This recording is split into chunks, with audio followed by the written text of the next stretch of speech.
You know, they say that I DM'd the very first Undead Apocalypse back in the 90s. That's probably not true. Tell me in the comments about your apocalypses. However, Undead are really easy. It's low-hanging fruit. I love low-hanging fruit. They're a great choice for DMs. They scale well from 1st to 20th level and beyond. They are great in combos, and they play well with other evil forces. Let's talk about them. About what specifically? Well, let's start with setting. Then we'll talk about a biome that I use, the Undead Field, super original name. Finally, we're going to talk about the way we might use liches, high-end vampires, super mummies, death knights, that kind of thing, at the top end of our undead scale. We're going to talk about world building, because that's what this channel does. All the ways that we can make undead factions a part of our game. Now that is a lot for a short video, so we're not going to be able to dive too deep in any specific point. But if you enjoy this, if I get some decent views, a few likes, robust comments, I will gladly do more directed videos. But you got to give me that direction. Tell me what you want to hear about. Basic world building. Undead themes can be an added layer or represent a main theme. If you're using them heavily, I suggest leaning into them heavily. Get some spooky background music. Favor the dark and dank. Do nighttime battles, nighttime actions. Spooky stuff that isn't undead but will add to the eeriness of the game. Cobwebs, spiders, other bugs that the players might be squeamish about. Unexplained occurrences, disappearances. Push a feeling of helplessness from the beginning. A sickness striking a beloved NPC, a blight, hunger, persistent crop failures. Lots of desperate peasants. Desperate people do desperate things. You've heard of exposing your party to the Terraskew first session? Maybe throw an untouchable evil at them.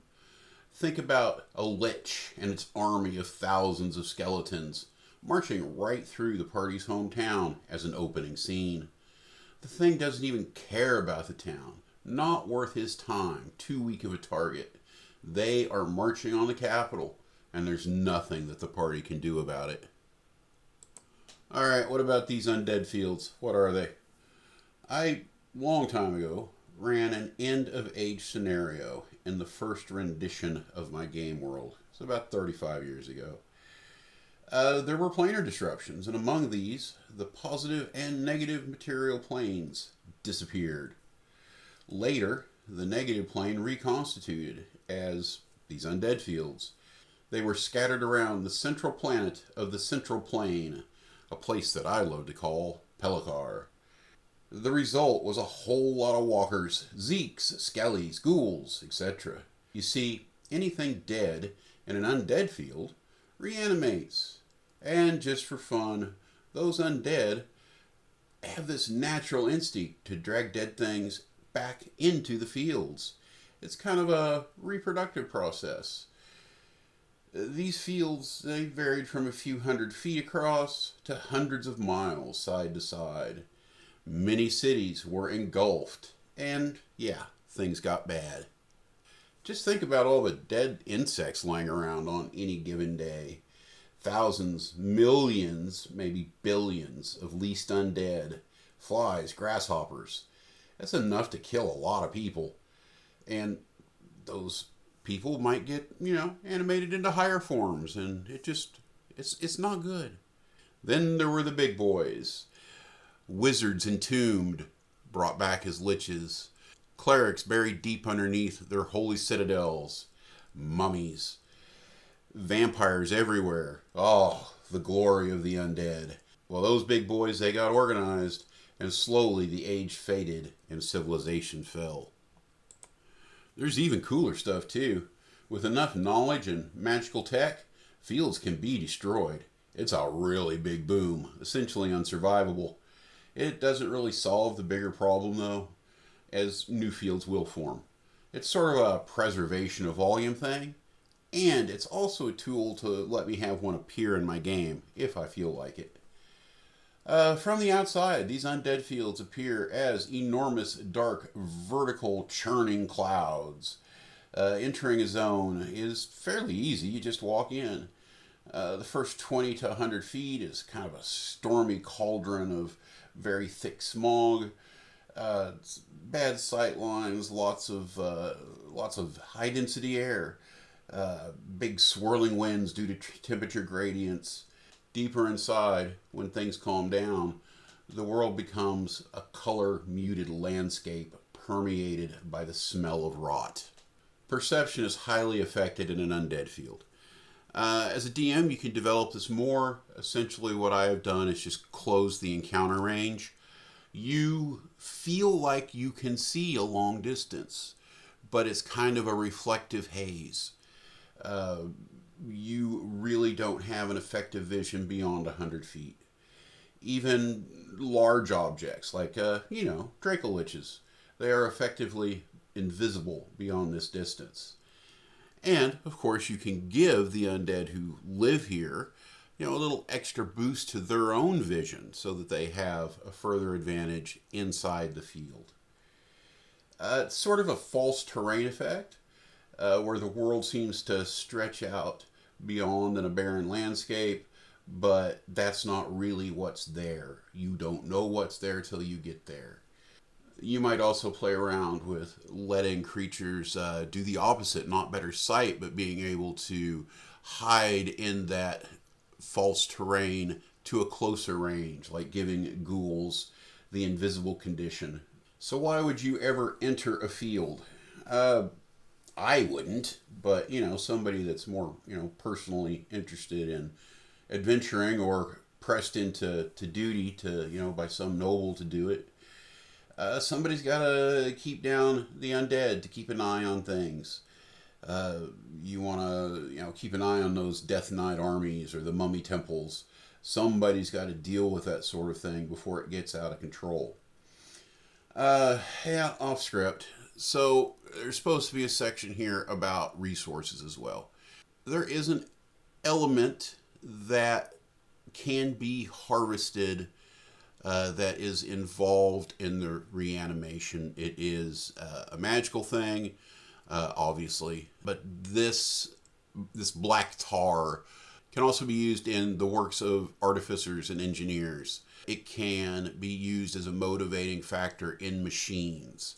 I wouldn't say this is how a normal Warforged works, but it might be how a magical train drives itself down the tracks in a steampunk world with undead fields. It might be the fuel of airships. It might be that it could be weaponized into some really ugly stuff. Take this as far as you want to. Develop your world to fit your vision and don't be afraid of custom rules. Everything is always a first draft. If you make a mistake, fix it. Fix it in game. Don't worry about getting trapped. Talk to your players. Let them understand that they are your guinea pigs and they are going to be entertained by your creativeness, not the other way around. Yeah, that's it. Let them know. All right, back on script. I handle top undead a lot like the game designers do these days. They are big, powerful, class equivalent NPCs. They are wizards with a twist. They are, evil fighters that just happen to be dead. They are clones of Oathbreaker paladins. Death Knights might just be a fighter. A lot of ways you can go with all of this. Have as much fun as you would creating any other powerful NPC, and then throw in some extra undead perks. Multi-class them. Give them all the tricks. Give them extra spells just because they're monsters. Give them extra AC because they deserve it. All big bosses are vulnerable because they're just one dude. So send in the minions. And there are a few things that you want these minions to accomplish. And this just doesn't go for undead, but we're going to throw it in here anyway. Give them a way to mess with the player's spellcasting. I love to take low-end critters. I've been doing a lot of work with demons, so quasits are great for this. Probably ghouls, just from an undead point of view, but you can do it with whatever you want to. Give them silvery barbs. Give them counterspell.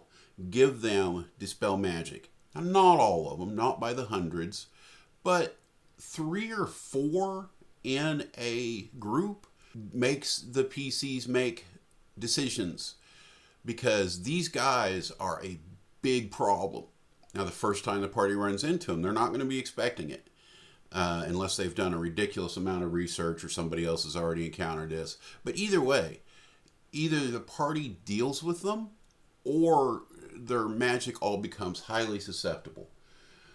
I had a quasit counterspell my sorcerers, my PC sorcerers, silvery barbs.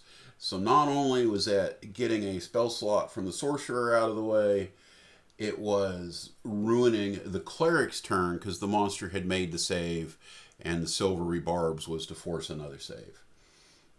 That kind of thing, the frustration, the hopelessness of the players, that's how you win D&D. That's it. That's how you win. It is very easy to create undead adventuring teams to threaten your party.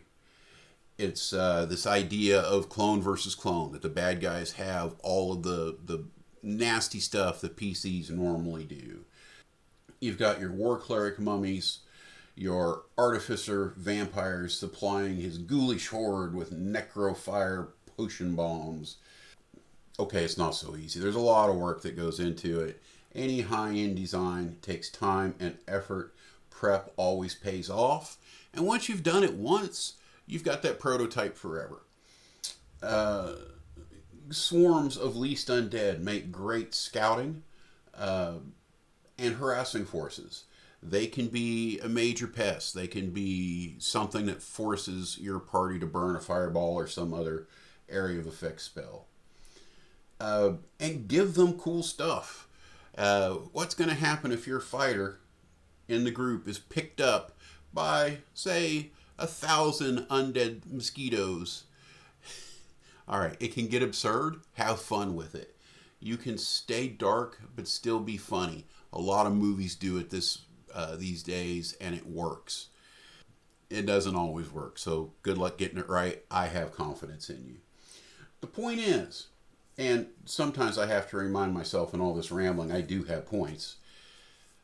Powerful undead can be treated like high-level NPCs, which those high-level NPCs get all the fun stuff that high-level PCs would use. Yes, it's hard to run. Yes, it's complicated.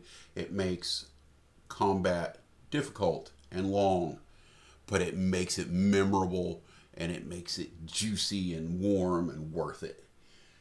Undead, usually the bad guys, but you can fit them anywhere along the spectral gray of moral ambiguity. They can be there can be a vampire lord that is just mostly evil, not crazy evil. He still wants to work with society against whatever big overlooming threat there might be, but he's gonna munch on a peasant from time to time.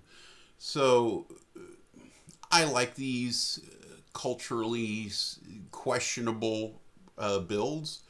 Societies that do very easily slip toward the acceptance of bad things. And it lets morally questionable characters feel comfortable and let them build that story without being wild murder hobos. At least that's what I think it does. I think I've forgotten about that whole point thing again. Was there a point? The other great thing about Undead is you can eliminate that ambiguity altogether. Good characters never have to question. They never have to have any moral quandary over splatting hordes of skeletons. Undead lives don't matter. It's that simple. Sometimes I think this is why zombie movies are so popular. You can't punch that annoying guy at work in the face. You'll get in trouble. You'll get fired. You might go to jail. But if he gets turned to an undead, everything is justified. So how would plopping an undead field into your campaign zone affect your world building? I think that the first thing would clearly just be an amplified role of undead in the campaign. Duh. If you're running an undead theme already, this might mean that you go from one faction to several undead factions. Maybe the trick isn't beating Strahd. The trick is getting the other undead to side against Strahd and keep him in check. In these worlds, generational dealings with undead are going to create some bleak pressure on individuals in society. Pressure makes good people do bad things. You get to complicate the history of families, great houses, and peasant families. They've had to make questionable choices. Did they keep grandma around a little bit too long after she was dead? And was her cooking still just as good? It's going to guarantee certain cultural traits, things like the burning of undead. You don't bury your undead whenever you're within 50 miles of an undead field. Probably not if undead fields exist at all. They can be dug up. They can dig themselves up. I think a military theme becomes inescapable because you have an automatic conflict at hand. And it's not just necessarily adventurer versus adventurer conflict. It's undead militaries. Even if it's low scale, you're going to have those 7th, 8th level undead with a desire to put together a company of skeletal archers and some cavalry of undead deer. Don't forget about the monsters and animals coming back. There's such a deepness that you can go to this theme when the dead outnumber the living. So yeah, back to the script. You want forts to watch over the borders. You want patrols. You want armed scouting missions. Turning undead, obviously, powerful tool. It's likely that a higher percentage of clerics are going to be around. You might even want to buff them a little bit to make them attractive to players. And yes, I know clerics already a powerful class, but often parties go without, and you're probably shooting for 2 of them in the group. So make it worth it to the players to help you tell your story. It's hard to stress enough how much you can influence all of this with prep. It's the little things. It's about setting the tone in session 0. It's about picking your themes. This should be something that you talk to players about early on so they know what they're dealing with. Thinking about tones, and I say themes a lot, but that's what this all really is this undead theme. All of this stuff, all these points of interest, think about them as spices. And when you're in the kitchen, you're using them to flavor everything. You're using them to flavor your custom subclasses, your backgrounds. You may alter some of the abilities of Velito. That's the playable species or races if you prefer. You are reinventing and inventing all of this stuff, all of this world building, with the idea that it is an undead heavy world. Look at existing subclasses. Figure out ways to make them more attractive if you want them played. Give Gloomstalker Rangers an extra ASI at 6th level. Do bold things. Offer an extra point, an extra ability score point to the first player who wants to play a Reborn. Create a guard background variant that gets undead, turn undead, once per day. Subclasses, custom subclasses, might include something like a Path of the Living Barbarian or a Nightmare Slayer Fighter. There can be a feat that gives advantage on any saving throw versus undead. So, yeah, you want to buff the players. You want to give them strong opportunities to be competitive against undead because you're buffing those undead too. Anything that you have in mass, in focus, Make them central, make them scary, give them extra abilities. We'll talk more about that in a moment. Because first, we have to mention the undead elephant in the room. D&D is not made for horror. D&D is numbers.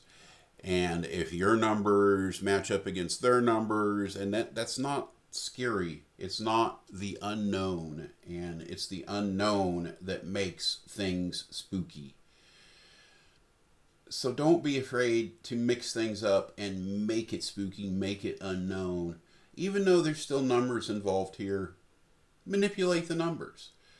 This might be as simple as the party running into a group of skeletons, but one of them has a ghoul stat block. Keep the party off balance. What would the party think if after defeating a supposedly simple mummy, a curse blighted the group, and they all gained a permanent point of exhaustion until they visited a certain temple? So this fear of disease from undead, of curses from undead, make it a real fear. Make it a thing. Don't make it easy to cure. Maybe make lesser restoration harder to access. You can give it a component. You can bump it up a level. You can take it away entirely. Or just take the remove curse aspect of the restoration spells away. Force some action to happen so that to be taken like a minor quest or a pilgrimage. And that will start to make the party worry about how they engage these things, because it's a pain in their butt, if nothing else, if they fail the wrong save.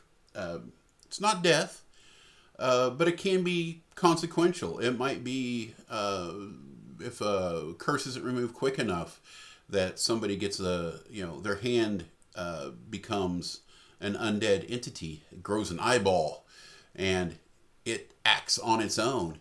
And maybe it can communicate with the player, and they get along sometimes, and sometimes they don't, and it can take actions by itself, or it can really screw with the player, or it can enhance the player if everybody's doing the right thing, if they're all cooperating. Don't go full-blown Hand of Vecna. I mean, you can if you want to, but there's minor ways to do this. There are ways within D&D to make things scary, and the way you do that is by not letting the players get comfortable with all these stat blocks that they think they already know. You can give some of your undead extra abilities, and yes, this is a little repetitious because I'm back on strike, but sorry, I was reading ahead. Okay. In that thinking, you can give undead an alpha strike. Maybe a ghoul. I know I'm mentioning ghouls a lot. There's lots of other good undead. But give them an action surge. Give them some of the fun extra spells that players love to use.